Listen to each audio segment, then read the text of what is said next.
Hello and welcome everyone to the Rainbow Coaching Collective podcast.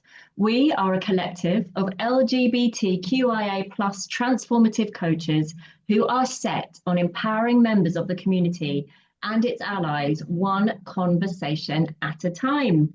So this week we are on our 8th episode, which is amazing, magic number 8. And today we're going to explore the topic of self-sabotage. So we'll be sharing our thoughts on that and its effects on our lives.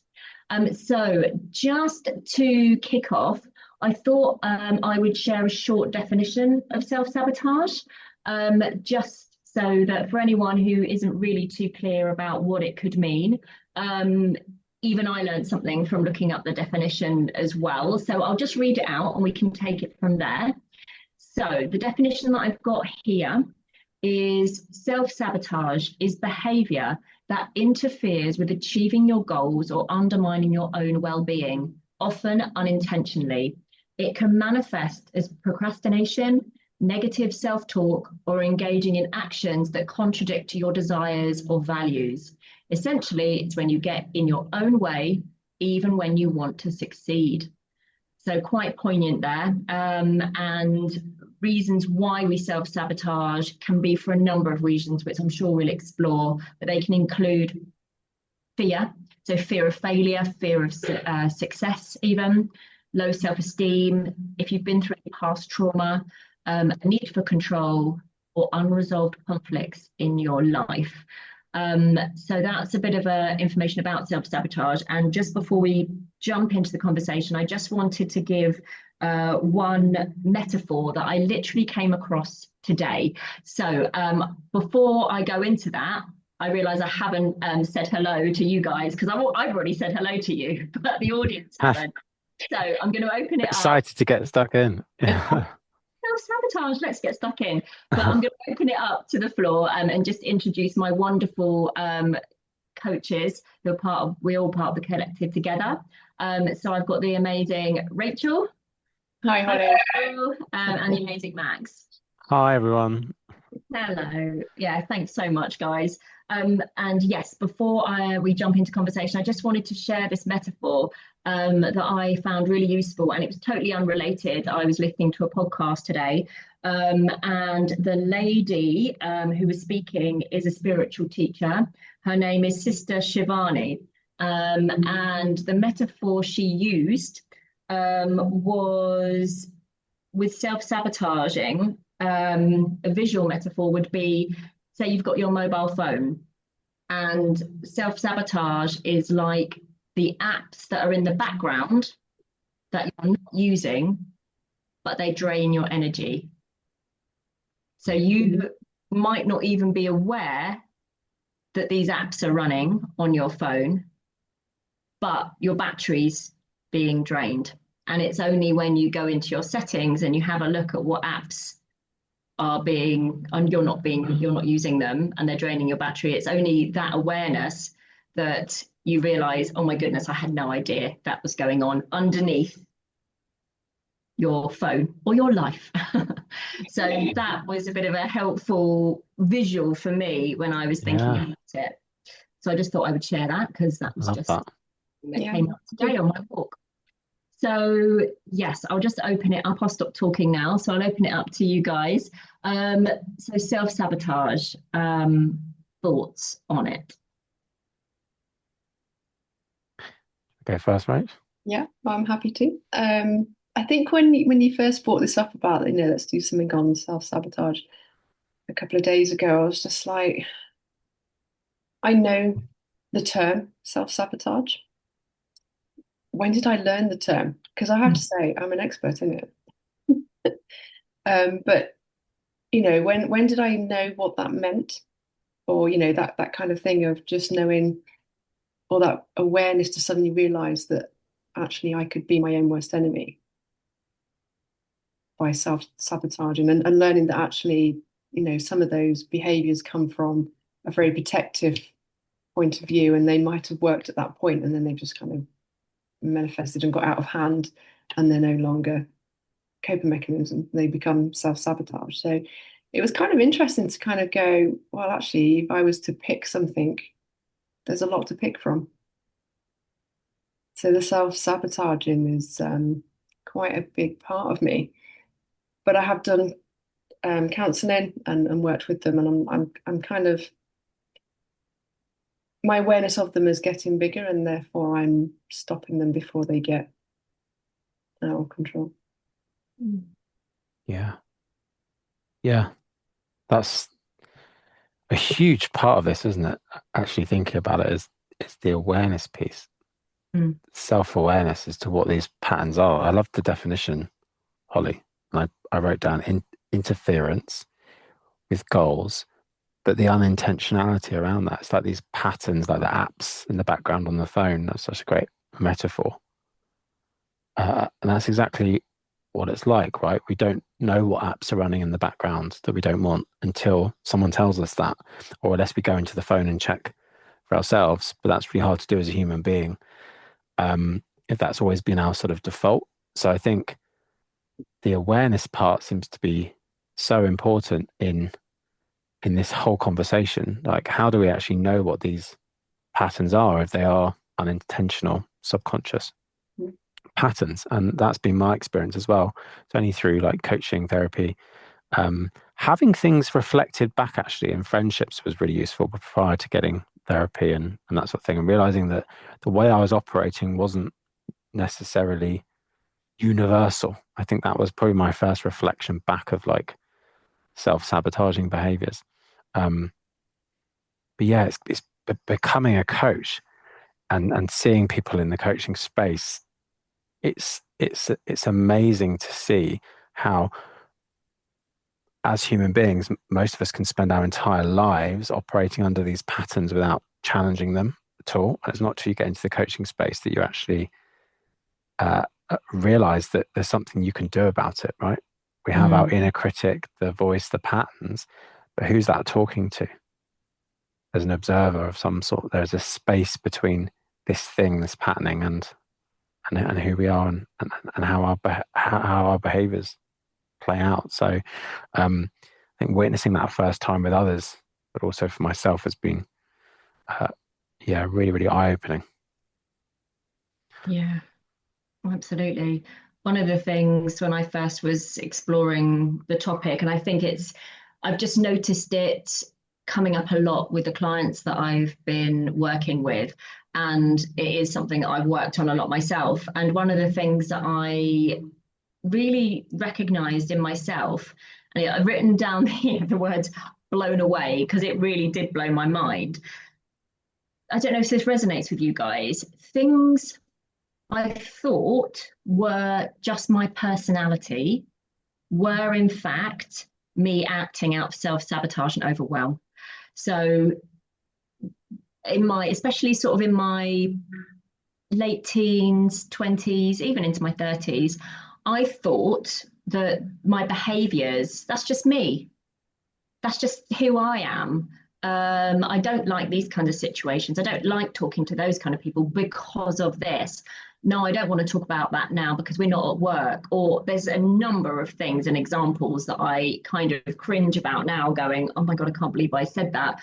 But because I thought I was right, there was nothing wrong with my behavior. I was like, no, this is just me. This is who I am. And then it's only now I can reflect and I'm like, that's not who I am at all. That doesn't Mm. align with my values.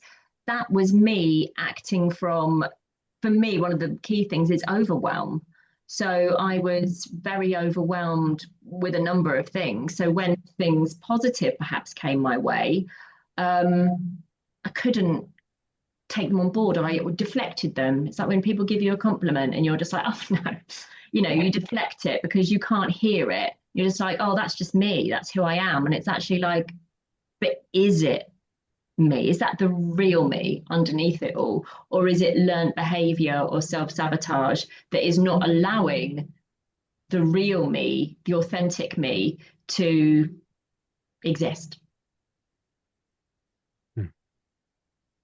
Does that make sense? Or does that resonate with either of you? Yeah, yeah. But Yeah, I don't. yeah, Go go on, Rich. on.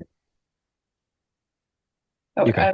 I was going to say, the overwhelmingness, totally related. If I go back to my school days, I hated school, being dyslexic, ADHD, school wasn't for me.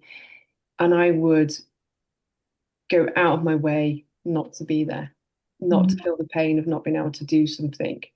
And so I was always in trouble at school because it was better being in trouble in school than be sat there trying to do something that I found impossible or just, so challenging. So I kind of learned, create something over here so I don't have to be over here because it was so overwhelming. Mm. And it wasn't the greatest strategy. It just put me into other problems, but it made me kind of step away from the school aspect of it. Mm. Yeah. Yeah. And I hear you on that idea of like creation. That's fascinating. We do create with self-sabotaging patterns. We create stories, narratives, and actual constructs that help us, right? I think for me, I didn't have much self-worth, self-esteem off the back of coming out, and I'd spent a life sort of putting others first as well. So my sort of go-to was to always be occupied, always be busy, helping and achieving, because that's where I derived my worth from. So if I paused, I'm not worthy. Um, but it was very sort of self-sabotaging because I wouldn't have any time to do any of the stuff to the level that I wanted to, or show up, with friends and stuff, in necessarily in the way that I want to. I was always rushed, cut for time, um, and just overcommitting constantly. And I felt like that's just like going back to your point, Holly. Like that was just part of my personality. That's just who I am. It's a very giving person, and just. But actually, it wasn't. It was a mechanism I created, so I didn't have to face myself and all the stuff underneath. And a lot of that is still a work in progress. You know, self-leadership is a really important topic to me. Like, how do we become effective leaders of our own lives? But I don't think it's a destination. I think it's a journey. And I could still catch myself now being like, oh, I could have done that better today, and I could have been more organized, and I overcommitted there. So it's definitely a journey, but I'm in a very different place to how I was with this even a couple of years back. And it's just through that self-awareness process, but through that really important point that you said, it's that disassociation from this being personality, and actually understanding what our values are, coming back to that. And actually, if I think about like overcommitting, perfectionistic tendencies, betraying my own boundaries, doesn't really tie in with my core values, which at the moment are sort of growth, authenticity, and love and fairness. Because I'm not being true to myself. I'm not really growing in the way that I want to grow. It's not a very loving act to myself or other people, and not very fair to myself or to other people at times as well. So yeah, it's definitely a misalignment. But yeah, that awareness word is just stuck in my brain state because it's like, unless we have that awareness, we just think this is who we are, like you said. Yeah. Yeah. Yeah. Yeah. It sort of made me really analyze everything, and I'm an overthinker anyway, so that is actually something I'm trying to step away from, is over analyzing. But it is shone a light on so much of my life, and also made sense of my recent life and my choice and want to be a coach, because I come from a performing background. And I was just thinking about just before well, actually alongside when I was sort of thinking about doing coaching, I was also thinking about moving into comedy. So I was performing and doing comedy characters. But for some reason, I thought that was it for me. I was doing like stand-up courses and I did a bit of stand-up, but something wasn't quite sticking with it. But with the coaching, that just felt like the right path. So I followed that path, and here I am, and I'm absolutely loving that. But I'm very aware of where perhaps my comedic need has come from, which is perhaps being at school, and I can still remember it clear as day when I was at primary school and made some kids laugh in the playground by doing a funny character thing. And the comedy that I did as an adult was character comedy. And I'm like, that's like, it's so interesting when you kind of look back and I'm like, clearly I found something in that by being somebody else, I was able to make people laugh and be funny. And it's not, again, like when I tried to do stand up as myself, could not do it, but I could do it as a character. So that's really interesting. And that's not to say that, it came from a toxic place necessarily, because I had great fun doing that. But was that really, I don't feel like that was now my path, but it's just interesting to look through that behavior through that lens, and also have the awareness of how many famous comics, have tragically passed away through drugs, alcohol, suicide, because they made everyone else laugh, but they were clinically and very sadly depressed. So there is that kind of that correlation. So again, I'm not sort of defining anything here, but just kind of shining a light and looking at it through that lens. Yeah. I can really relate to that in my own story, just of being a joker in groups for so long. And that's what I derived my worth from, because I wasn't happy with who I was. So I had to make people laugh about who I was, which is fine when other people are laughing about themselves, but when they're not, and you've just become the monkey, that the person to laugh at, that can really ruin your self-esteem. And as you were saying, that just reminded me of my journey with that. That was, again, a self-sabotaging behavior, because I wanted to be respected, but I didn't respect myself, and I didn't put out respect. So yeah, there's a huge amount in that. I think for the whole community, bringing it back to the LGBT plus community, I think probably a lot of us have done that. We've masked, stepped into roles, pretended to be people, performed, so that we didn't have to face who we were and be judged for that. Yeah. Yeah. A friend of mine, we've been friends for years. And I think we'd only seen each other in a certain setting.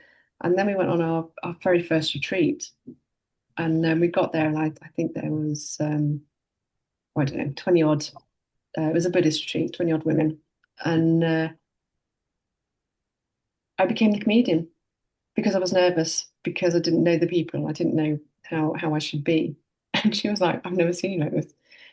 I mean, she thought I was funny, but she was like, I've just never seen this side to you, because you've always, when we've been together, you've always been more grounded, more chilled.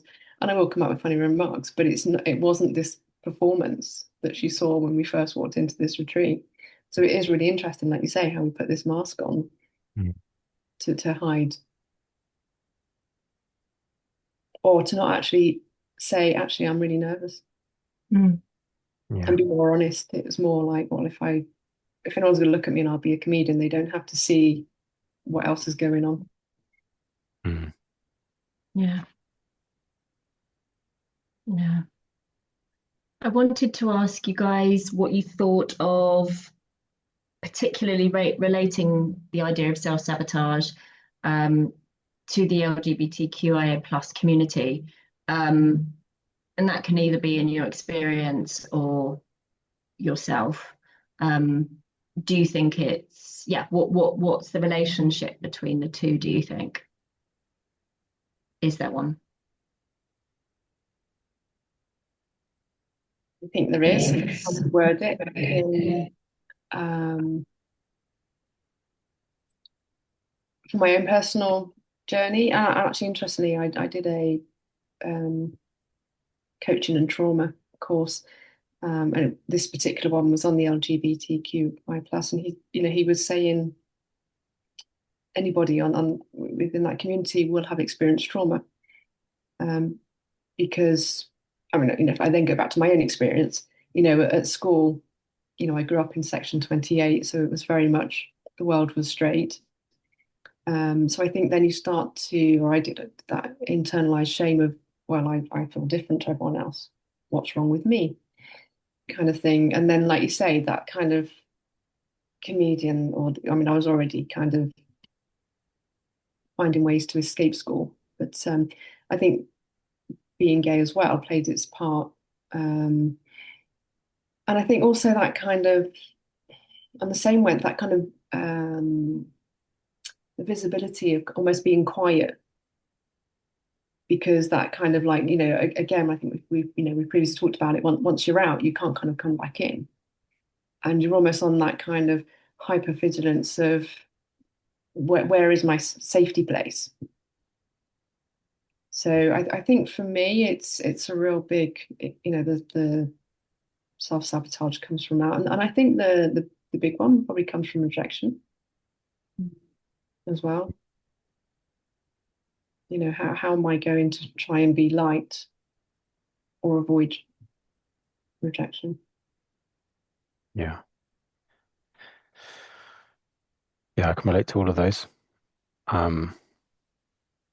Yeah, for sure. That suppression of self and suppression of needs and everyone else being more important and worth deriving from what other people think of me rather than internal worth. Yeah. I think another one for me was around overcompensation. So um, because I didn't love who I was, I didn't necessarily see love for who I was. It was important that I got that love through something else. So um, overcompensation, for example, in terms of achievement as an adult, yeah, not just as a kid, but so relying on constantly achieving, constantly moving up the ranks, getting a higher status, that sort of thing. And I think that's why a lot of people in the community, there's a lot of talk that there's a lot of toxicity, and there is. In certain quadrants of the community there is, and a lot of that relates to sort of surface level stuff, so materialism and how good looking somebody is, and certainly on dating apps, it's quite easy to write certain people off because of certain characteristics, for example, or just who they are. And that's not good. That's not healthy.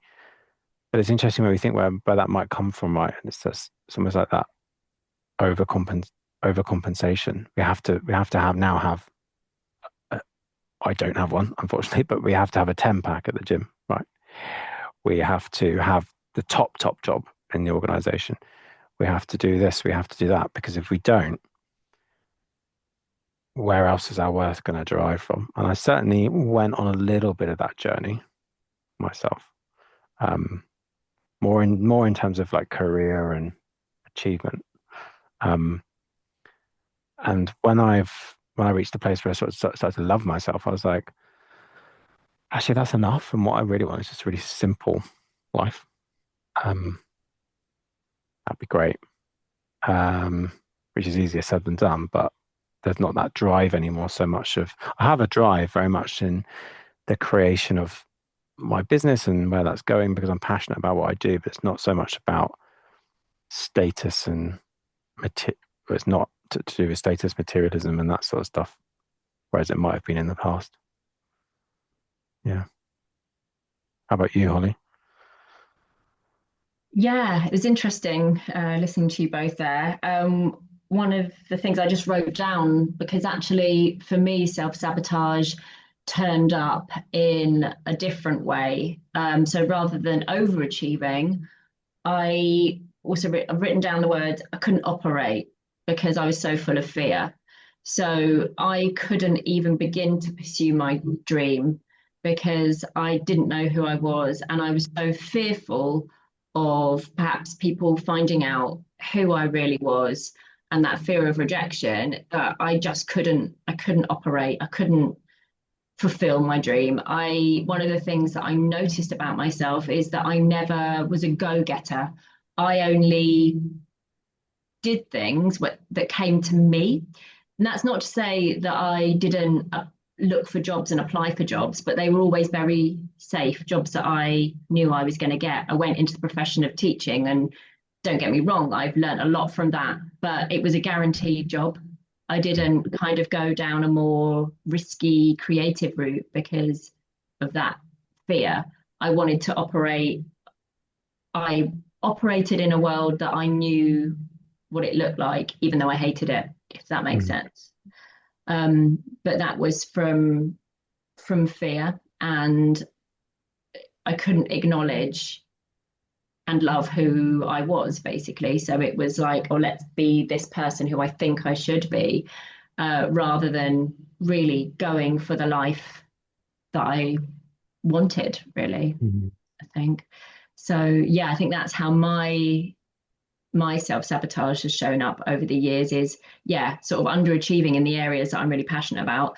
Coaching has completely changed that, and now I feel very different and act very different. But in other areas of my life previously, that's how it's kind of yeah, shown up. Yeah, so I think it can, yeah, really show up in very, very different ways. Mm. Yeah, and I think that's a good thing, whether people like this podcast or not. But because to begin with, when we were like, let's do a podcast, part of me was just like, oh, that makes me really vulnerable. That opens me up. And part of me was like, no, but there was this huge drive, but actually I really do want to do a podcast. Yeah. And it was like, okay, what's my intentions behind it? And it was actually, it's nice to know you're not the only one, but you feel like you're only one unless you hear other people. Yeah. And I think that's one of the real privileges of being a coach, is we hear. So, when you say social self-sabotage, we know what that is because people come to us with it. Mm-hmm. It's Yeah. quite the norm. Yeah. Um, and so when you talk about it, you don't feel so isolated, so alone, so such an alien. Mm.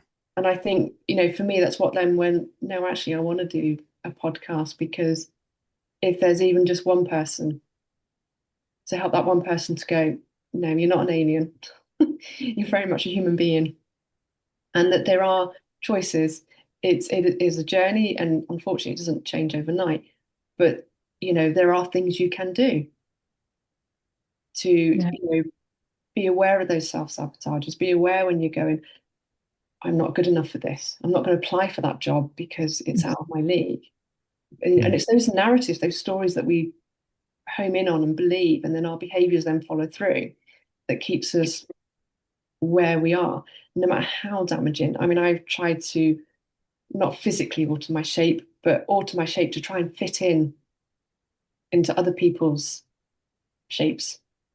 And it's almost like, if I'm a triangle, those like kiddies or toddlers things where they have that little ball and they've all Yeah. got different shapes and you've got to fit the right shape in.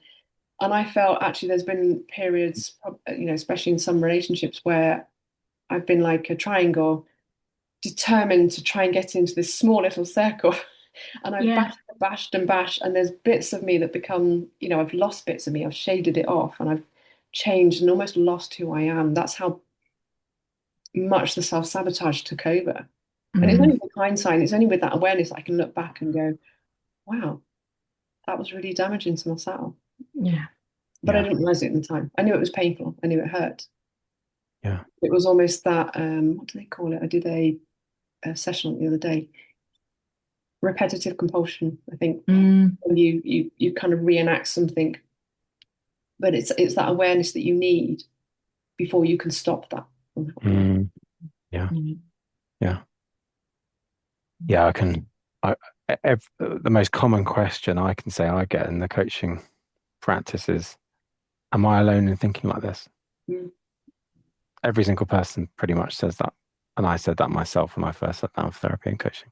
And like you say, we don't know until someone holds up a mirror, shows us actually like different ways of viewing things, that there are different ways of viewing things, but also that it's not an isolated experience. So if people are listening to this and they're thinking, am I alone in thinking like this? No, you're not. There are lots of people out there that feel the same way, but we're just not showing that other view, that other perception. There's a great quote I heard recently, which is, we can't read the ingredients of the bottle from the inside. Mm. Right? We need somebody to help us read that the ingredients and of who we are. And I think it's the same with the coaching, right? So yeah, lots of power in that. And even if you can't afford to do coaching or therapy at the moment, just reaching out to a friend, just getting in knowledge around reflections, observations from them about your behavior can be really useful. Yeah. And what I would say is meeting yourself with that compassion, because Yeah. it's quite raw when you start to realize actually it's my own behavior that stopped me from doing this, or my own behavior that actually was really behind that hurt. Which, like I said, go back to school, a lot of that was fear of failure and stuff. So it was done almost from a protective point of view, where I didn't want to feel that fear of failure, but it didn't stop the other pain that came with it, or the other trouble that I got into. So it is actually, can you find that compassion to go, this may have worked and done you good at some point, or this is a learnt behavior, and so you don't even know. And it is that thing of, most of the time we don't wake up and go, right, how can I really screw my day up today? It tends to be that underneath, if you're feeling like, I want to be fit and healthy, and then going to reach for the chocolate rather than going for a walk. And it's that kind of thing of bringing that awareness and going, actually, I've reached for the chocolate and that's fine, but now choosing, do I want to eat it, or do I want to go for a walk? Yeah. Yeah. And knowing that you're not those choices, you're not those immediate reactive choices, but if you give space to it, you're perhaps what's underneath. What do you want? We haven't got too long now, so I do want to bring it to a close, but I just wanted to check in with you guys, just to see if there's any useful tools. We've given a kind of our thoughts, but is there any useful tools we can direct people to, or before we close at all? Any thoughts on that? I mean, I would, encourage anyone to do some self-reflecting if you can, with counselor, with a coach, with friends, supportive peer groups. If you really felt you didn't have that, with maybe to journal, write down some of these thoughts, behaviors, and with that compassion, with that, if a friend was doing this, what would I say to them? How would I be with them? What kind of tone of voice would I have?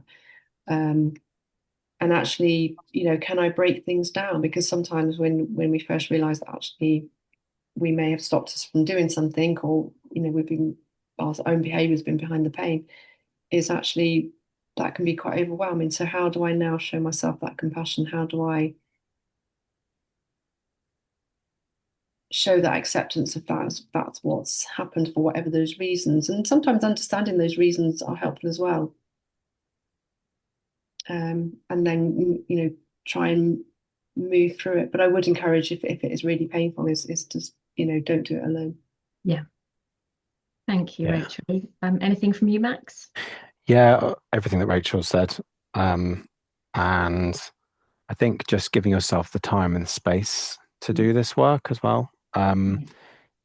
This isn't your fault. It's not your fault that you have self-sabotaging patterns. They're designed to try and protect us in some weird way, but it's not your fault.